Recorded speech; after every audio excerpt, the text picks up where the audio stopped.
Fala aí pessoal, tudo bem? Beleza?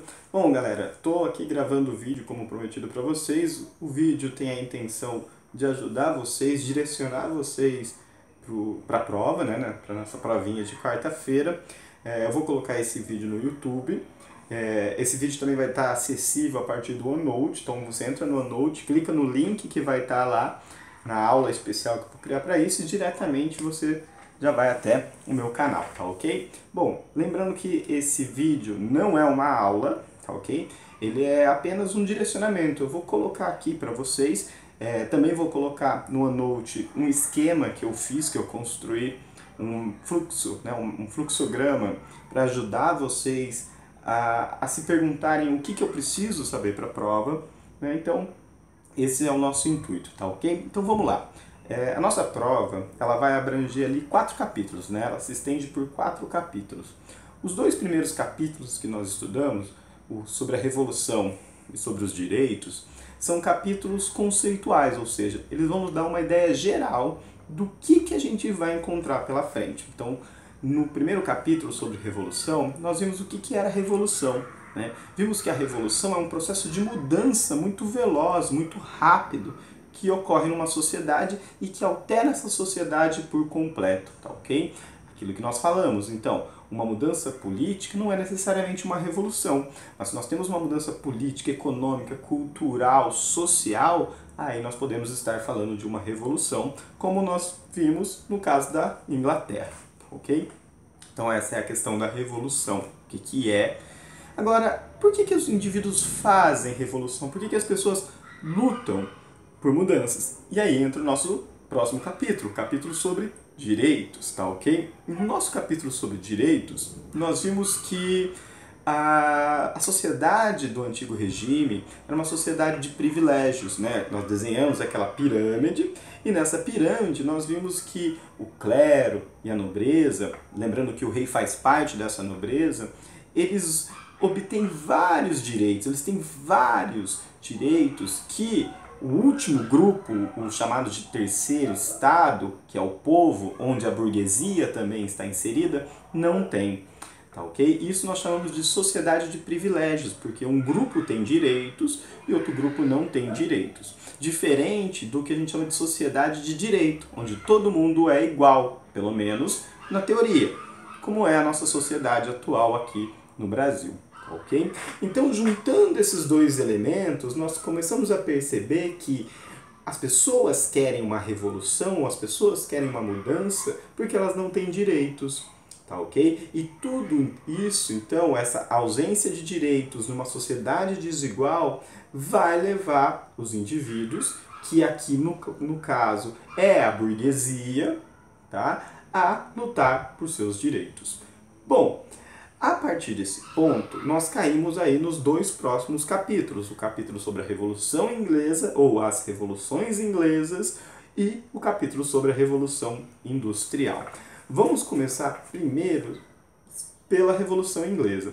O primeiro elemento importante que nós temos que ter em mente é como funciona o sistema político inglês, que é uma monarquia parlamentar, ou seja, é uma monarquia onde o parlamento exerce uma forte influência, exerce um forte poder.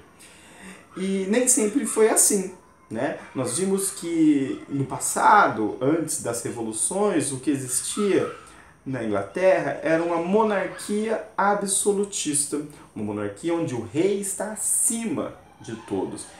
Nós vimos também que houveram tentativas da burguesia e dos nobres de tentar diminuir um pouco esse poder real. A partir do ano de 1215 é assinada a Carta Magna, que cria o parlamento com o objetivo de equilibrar os poderes. Nós vimos também que nem sempre os reis respeitaram, né, essa demanda por uma maior igualdade na divisão dos poderes.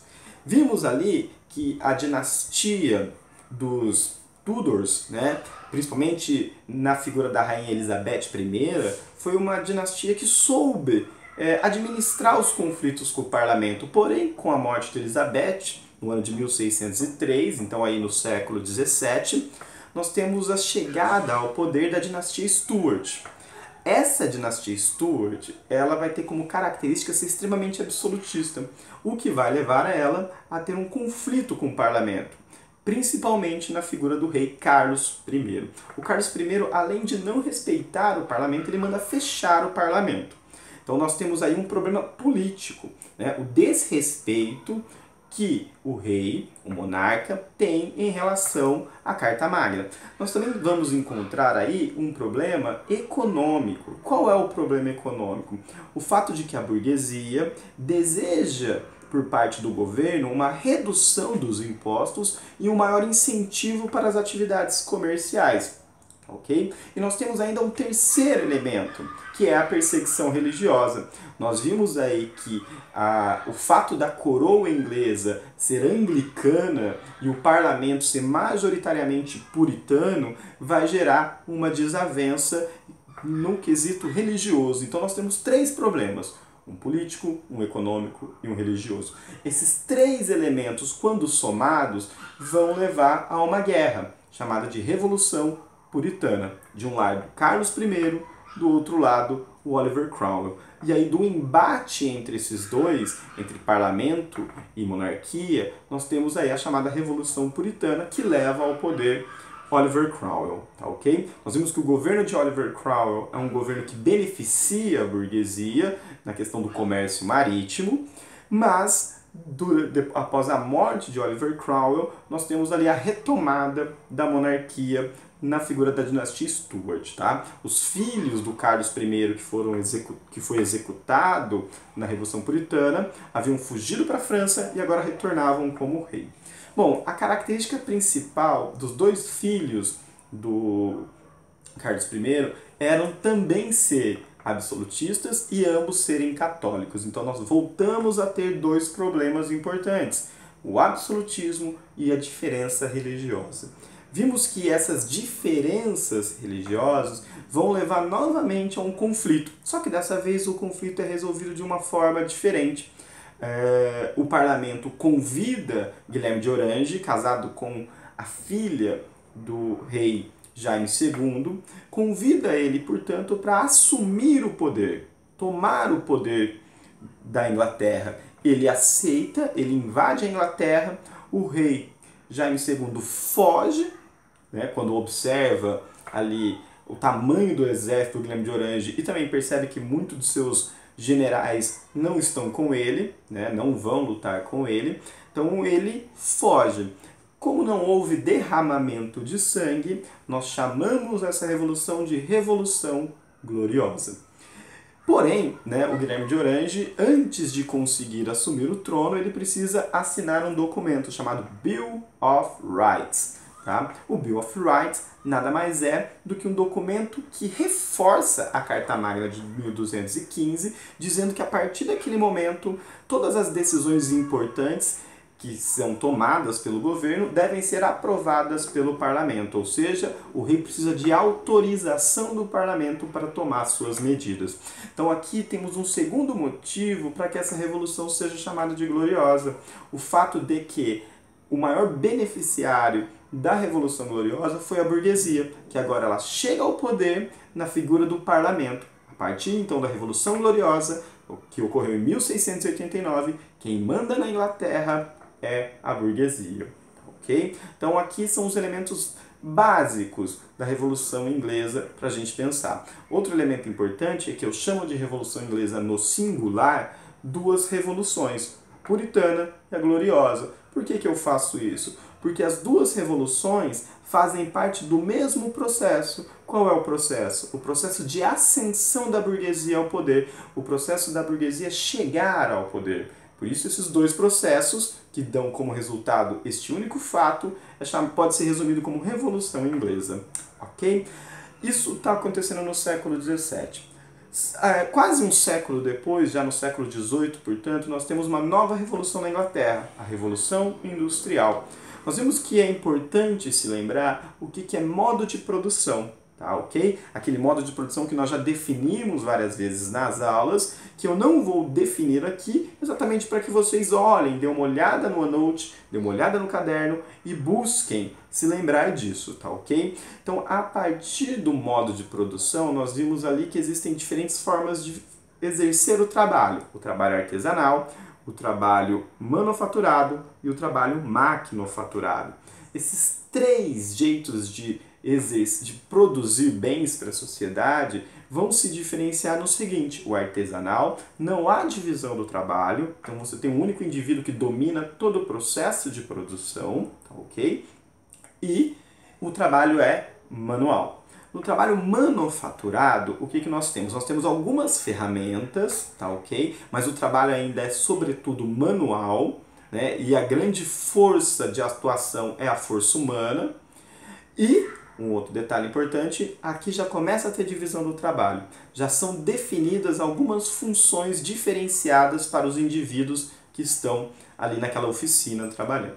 Por último, nós temos o trabalho maquinofaturado. Aqui há máquinas muitas vezes movimentadas por uma energia a vapor, por exemplo, depois energia elétrica, e o trabalho é totalmente dividido, há uma grande divisão do trabalho. Então aqui o trabalho é a partir de uma máquina e há a divisão do trabalho. Tá, ok?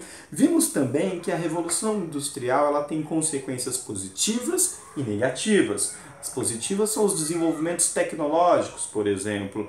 As negativas serão a poluição da natureza e o aumento da desigualdade, tá ok? Lembrando que é aumento da desigualdade e não surgimento da desigualdade, porque como nós vimos, a desigualdade já existia, tá ok? Bom, e aí o último elemento que nos falta aqui para lembrarmos, né, e termos os direcionamentos para a nossa prova de quarta-feira é a questão do pioneirismo inglês. Por que a Revolução aconteceu na Inglaterra e não aconteceu, sei lá, na China?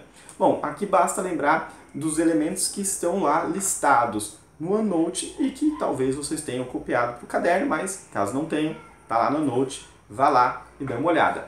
É a burguesia, tá ok? Então, o que? Essa é uma pergunta importante. É uma pergunta tão importante que ela está ligada ao capítulo anterior. O que a burguesia inglesa tem que as burguesias de outros lugares não têm, né? Relacionado à questão do poder político. Então fica essa questão para vocês pensarem para fazer a prova. Um outro elemento importante é o aumento da produção do algodão. Você tem um aumento no número de algodão produzido e, consequentemente, terá uma necessidade de transformar esse algodão em um tecido de forma mais veloz e de forma também mais eficiente. Tá ok? Então, o que essa necessidade vai gerar? Outro elemento importante é a mão de obra disponível.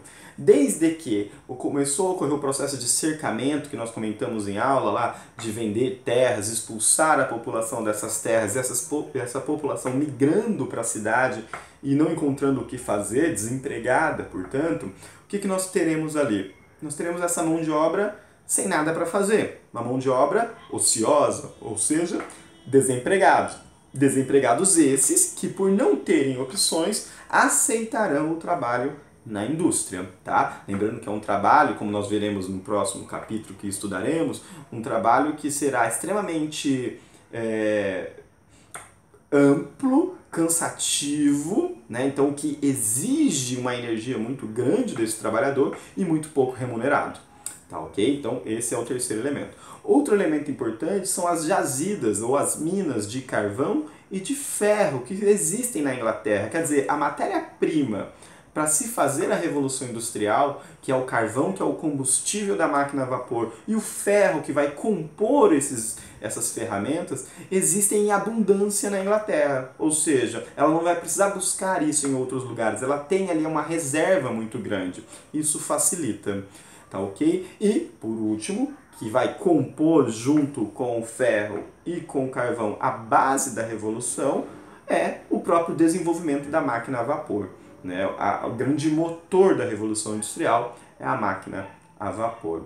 Bom, galera, com esses elementos em mente, que eu falei aqui nesses breve vídeo, vocês lendo o livro, vendo o OneNote, anotando no caderno, e na quarta-feira e na terça, na quarta para quem tem aula comigo, na terça para quem não vai ter aula na quarta, tirando dúvidas, acredito que vocês farão uma boa prova. Mas lembre-se, é necessário estudar, tá ok? Então, o vídeo não tem como objetivo oferecer as respostas para a prova. Ele tem como objetivo mostrar para vocês quais questionamentos são importantes nós temos a resposta para a hora de fazer a prova, tá ok?